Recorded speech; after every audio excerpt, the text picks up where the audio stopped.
بنی اسرائیل تھے مومن، بنی اسرائیل پیغمبروں پر ایمان رکھتے تھے، غلام بن چکے تھے، فرعون غالب آ گیا تھا، دنیا میں بہت ساری قومیں غلام بنتی ہیں، لیکن اللہ ان کی نجات کے لیے کسی پیغمبر کو نہیں بھیجتا رہا۔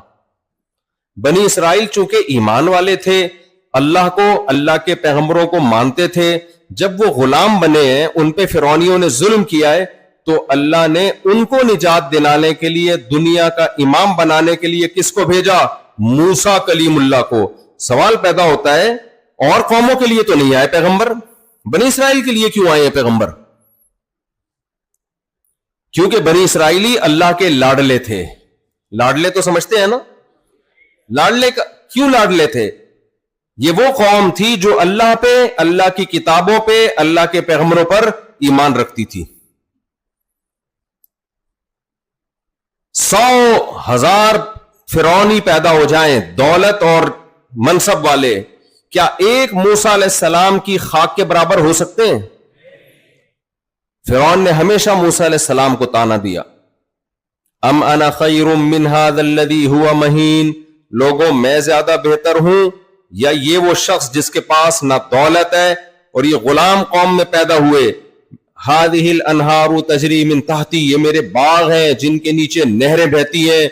کس قدر موسیٰ علیہ السلام کو فرعون نے مختلف موقعوں پہ مختلف قسم کے طعنے دیے، اور کیا کچھ نہیں کہتا رہا، لیکن اللہ کو حضرت موسیٰ علیہ السلام سے اتنی محبت، قرآن میں جس پیغمبر کا سب سے زیادہ نام استعمال ہوا ہے وہ کون سے پیغمبر ہے؟ موسیٰ علیہ السلام۔ حالانکہ نہ دولت ہے اور نہ حکومت ہے، کچھ بھی نہیں۔ یہ جو تبلیغ والے کہتے ہیں نا ایمان ایمان ایمان، یہ مذاق تھوڑی کر رہے ہوتے ہیں۔ اللہ کی نظر میں سب سے بڑی اہمیت کس کی ہے؟ دیکھو مجھے ایک بات بتاؤ، آپ کے والد صاحب، آپ کے ابا کے 2 بیٹے ہیں، ہونے تو نہیں چاہیے، 8-10 ہونے چاہیے، لیکن اتفاق سے کتنے ہیں؟ اس میں تو میرا قصور نہیں ہے نا۔ ابا کے بیٹے کتنے ہیں؟ اتفاق سے 2 ہیں۔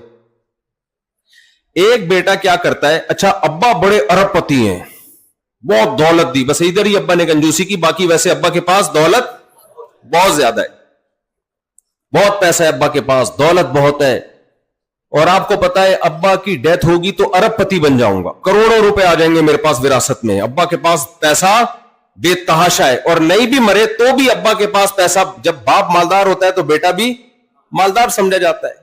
امیروں کے بچے امیروں کی طرح رہتے ہیں، غریبوں کے بچے غریبوں کی طرح رہتے ہیں۔ اب آپ کے ایک بھائی ہے، ایک بھائی کیا کرتا ہے؟ اس کے پاس بھی کچھ 2-4 پلاٹ آ گئے، تھوڑا بہت پیسہ آ گیا، پان کی دکان کھول لی، گٹکے کی دکان کھول لی، گٹکا ہوتا ہے یہاں پہ، اچھا خیر، چند ٹکے اس کے پاس آ گئے، وہ اپنے آپ کو مالدار سمجھنے لگا۔ جب مالدار سمجھنے لگا تو اس نے اپنے ابا کے ابا ہونے سے ہی انکار کر دیا، بولا میں اس ابا کو مانتا ہی نہیں ہوں۔ باقی ابا کی خدمت بھی کرتا ہے، محلے پڑوس والوں کی خدمت بھی کرتا ہے، لوگوں سے السلام علیکم کہہ کے ملتا ہے، سب کے ساتھ اس کا سلوک بہت اچھا ہے۔ لیکن جب پوچھا جائے یہ آپ کے ابا ہیں، کہتا ہے یار یہ بحث میرے سامنے نہ کیا کرو، کون کس کا ابا ہے ان باتوں میں کچھ بھی نہیں رکھا۔ اصل ہے سائنسی ترقی، اصل کیا ہے؟ سائنس، ترقی ہونی چاہیے، ایجوکیشن کو فوکس کرو، تعلیم کو فوکس کرو۔ یہ کیا ابا اماں بہن بھائی فضول سی باتیں لگائی ہوئی ہیں۔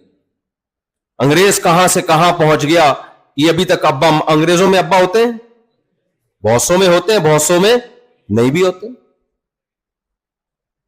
لیکن کتنی ترقی کی ہے انہوں نے۔ دوسرا بیٹا ہے جو غریب ہے، نہ اس نے کوئی بہت زیادہ ترقی کی، نہ اس کے پاس پیسہ ہے، لیکن جب کوئی ان سے پوچھتا ہے کہ آپ کے ابا کون ہیں تو وہ کہتا ہے یہ میرے ابا ہیں، میں کبھی بھی ان سے دستبردار نہیں ہو سکتا، کبھی بھی ان کو میں چھوڑ نہیں سکتا، اگر مجھ سے ابا کی نافرمانی ہو جائے تو ابا سے معافی مانگوں گا، سوری کروں گا۔ دنیا کی نظر میں اس پہلے والے کی ویلیو بہت زیادہ ہوگی، لیکن ابا کی نظر میں اس پہلے والی کی ویلیو 2 ٹکے کی نہیں ہوگی. آج پہلی دفعہ ٹکے کا لفظ میں ایسی جگہ استعمال کر رہا ہوں جہاں ٹکا استعمال ہوتا ہے, بنگلہ دیش. ورنہ یہ مثالیں میں نے بہت دی ہیں, 2 ٹکے, لیکن ایسی جگہ لوگوں کو بتانا پڑتا ہے ٹکا کی. یہاں تو چلتا ہی ٹکا ہے.